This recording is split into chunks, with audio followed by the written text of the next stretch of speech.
lucky to be here today at Candle 79 in New York City. And I'm here with one of my favorite people in the entire world. He doesn't know that, but he is. He's one of my favorite people in the entire world, Thank Bart you. Potenza.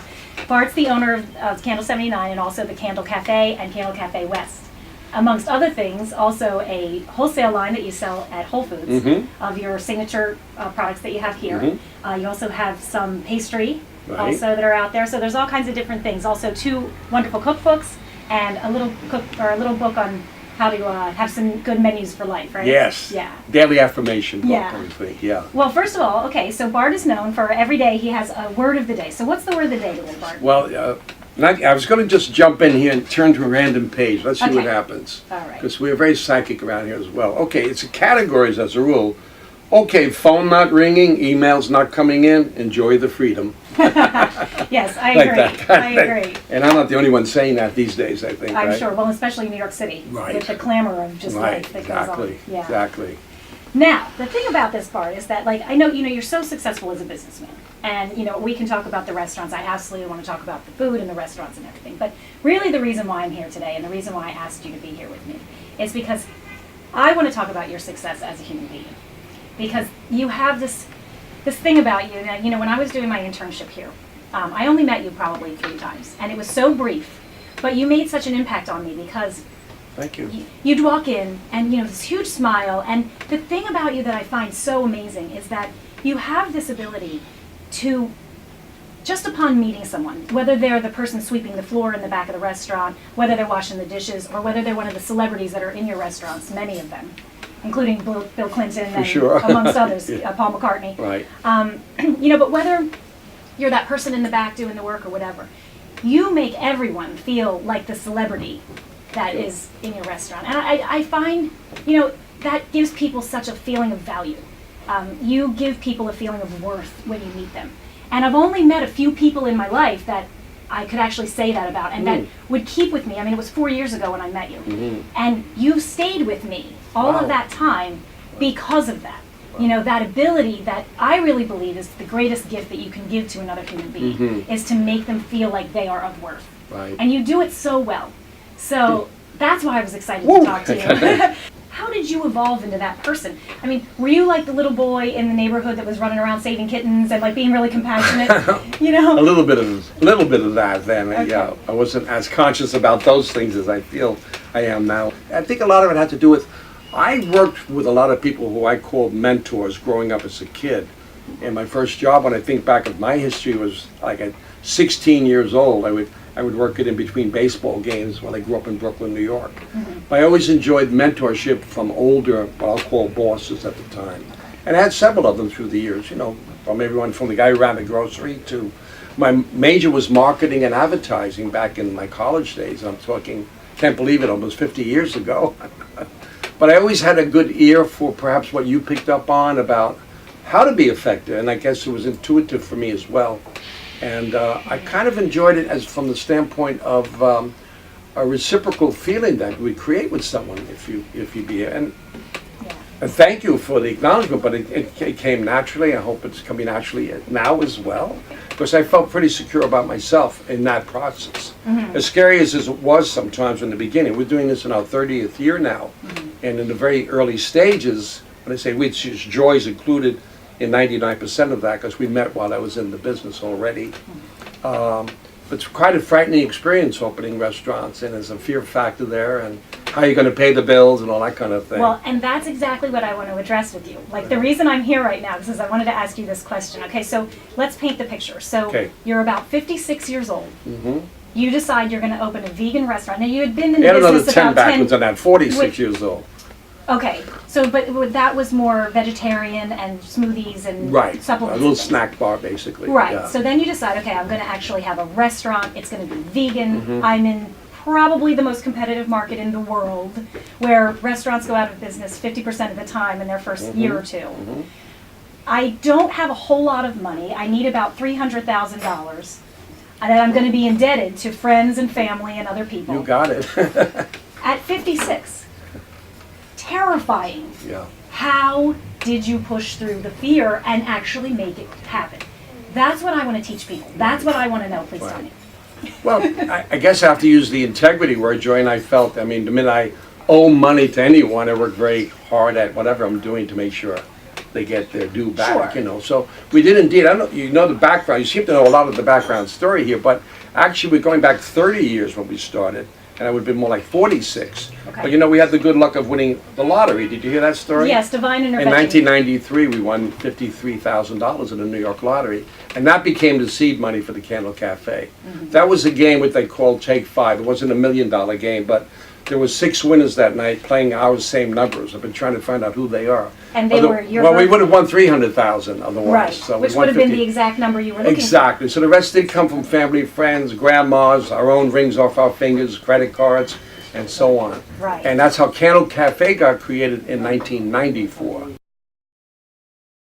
Okay, so Bart, we were talking about how you actually pushed through the fear of all of these things that Right. were going against you. And you know, one thing I wanted to say too, when we were talking about being 56 years old and all this stuff that you were saying, I mean, the 20-somethings out there will hear that and be like, oh, you know, so what, who cares? But when you're looking at life practically, I mean, to start at that point, at that age, you know, I mean, what if it doesn't work? You know, you're entering into your 60s and you don't have any money. And Right. so, I mean, this was a huge fear factor for you. Without a doubt. Yeah, so yeah, to go on Well, to in a way, describe- you kind of include the fear in the process anyway, meaning is the old cliche of making the pearl from the oyster, you know, the irritation makes the pearl, as they say. But I think the other part I was thinking about when we were talking about this a minute ago was that it always felt good in my body, you know, it just physically felt good to me. So for the mental and the physical were both working. It wasn't only like what you would say, a head trip for me. The motivation for me is that I've been really lucky. I'm an early riser anyway. And in those days, in the early days, we would be up at 4 or 5 in the morning, putting in 15, 16-hour days, and then flipping it out and come back and doing it again. But I imagine it didn't feel like work for you though, because you Right, enjoyed I mean, it so tired much and was it tired no matter what. In those days, I closed on Sunday, so Sunday was kind of an R&R kind of day, and that's when I met Joy in that era. So I also loved the subject. I mean, the subject I was dealing with food and nutrition and health.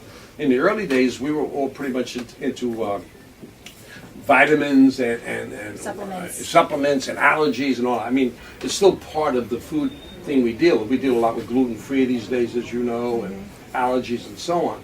So I was curious enough to want to keep learning. So that thing that you observed about me, which I adore you for sharing that, is that I guess my excitement about what I was doing kind of spread. Well, and I think that's, you know, my whole thing is about awareness and Right. being aware. And I think if you really try to focus yourself every day about exactly what's going on around you, the people around you, what their circumstances are, and, you know, you're so much more present. Right. And I think you pick up on it because you make a conscious effort to be aware of every single thing that's going on.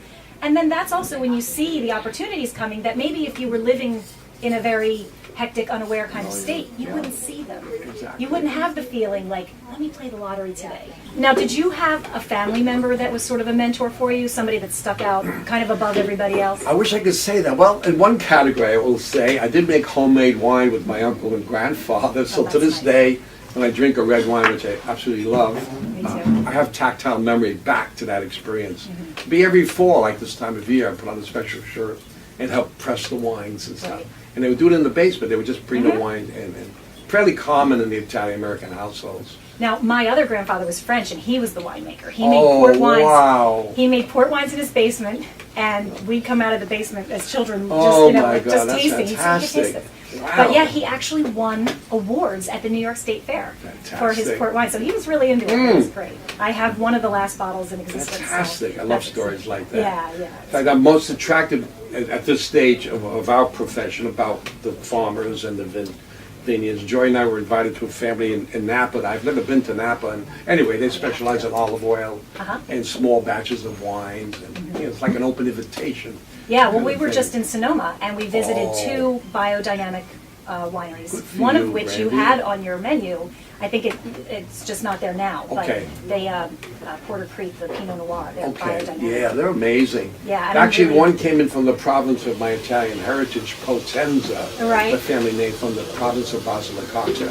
And we had a white wine here from there and a red wine at West Side. See, and that's from that exciting province, because yeah. you're sharing who you are with all of your diners. It shows up. Yeah. You know, maybe that's what it is. Yeah, somebody used that cliche years ago. You know, life shows up even when you're not thinking about it. It's true. You talk about adapting. I'm playing with this intuitive thing, moment to moment. Like even now, we don't know what's going to happen here in this conversation, but Right, we're but it's jumping fun, around. isn't Yes. it? Back to you, Brandy. I think it's better that way. Life is Yeah. more fun that way. But, Exactly. But I think when you're aware, you pick up on more opportunities and more fun Exactly. stuff.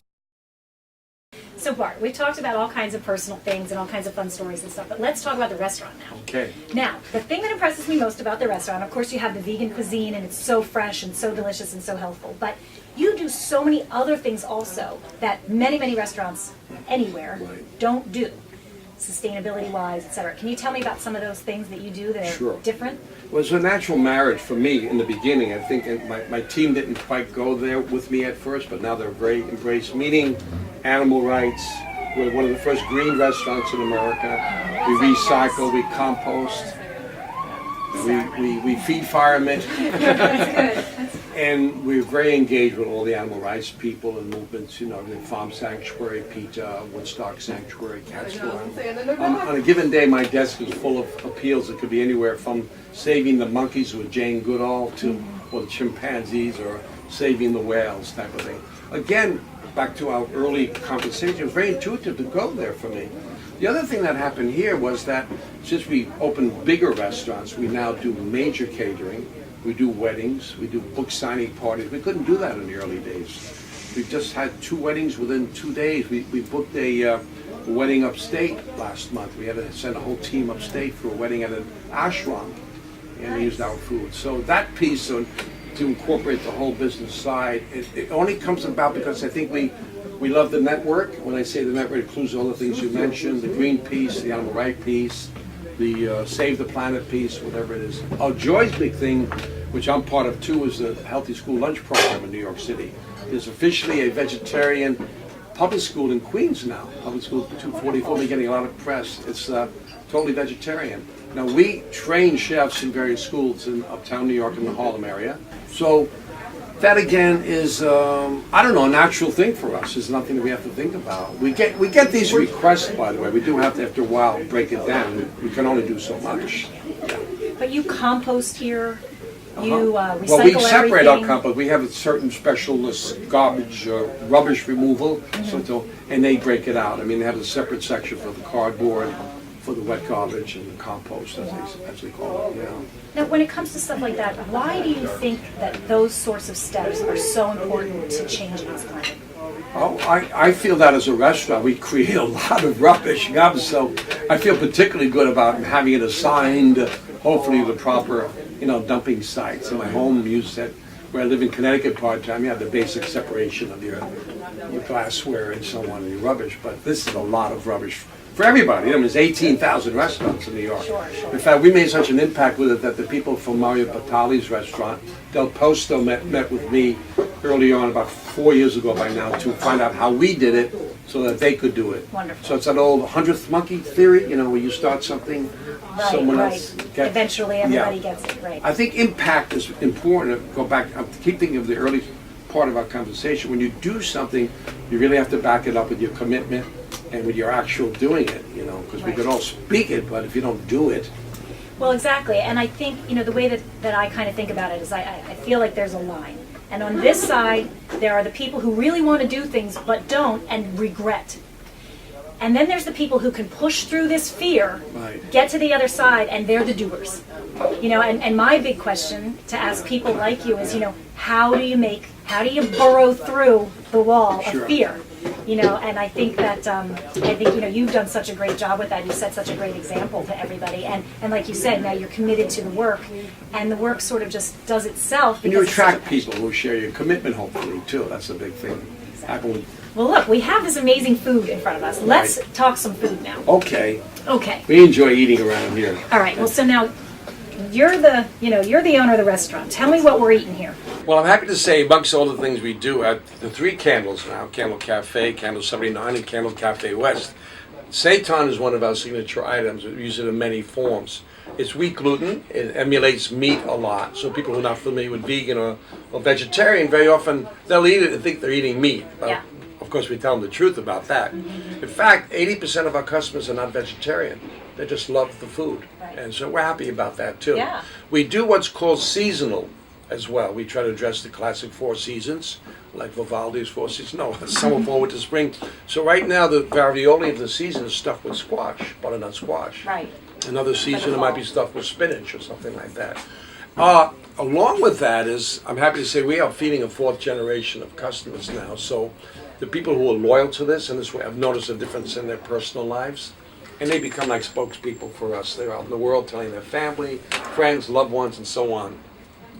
I said earlier, it's a very women-driven business, but more and more men come in. That's good. And the area we're in now is surrounded by hospitals, and some of my best customers are the doctors in the area. Sure. I always get fascinated. One of our longtime friends and customers is a heart transplant doctor.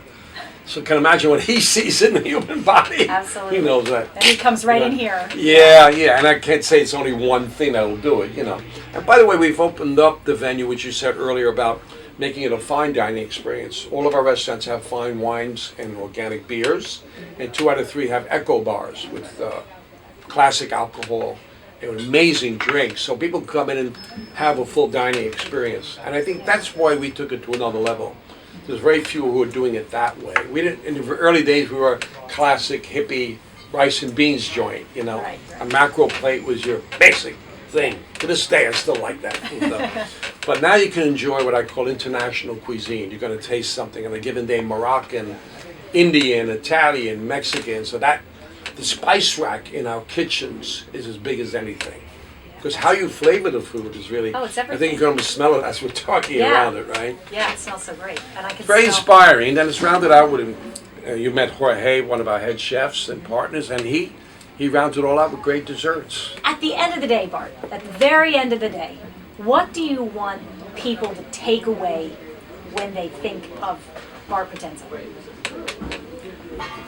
Including the part about why I address loving this food and eating this lifestyle and living this lifestyle. To me, the connection's a simple one. When you feel good, and I think that's in my book, life is a lot easier when you feel good. Because you feel like doing and being. And when you don't feel good, you don't want to be in life as much. So it's a nice trade-off to make that connection that your lifestyle is making you a person who wants to be in life full out. And the world as it is today, who knows what survival might have to go on, or talk about fear factor way back in the beginning. I think a lot of this might have an undercurrent of fear factor to it, meaning people are concerned about their survival. Sure. Health and well-being, because everyone's got a relative who's either had cancer or heart problems or some other diabetes. That's the big one. Yeah. The whole thing going on with obesity in our society and so on. So, But I think that's you're the- out there fighting the fight. Yeah, and like you probably picked up when you first met me, I feel like I'm my own example to me, and if someone else rubs off on someone, I'm grateful. I'm happy to share, and so does Joy.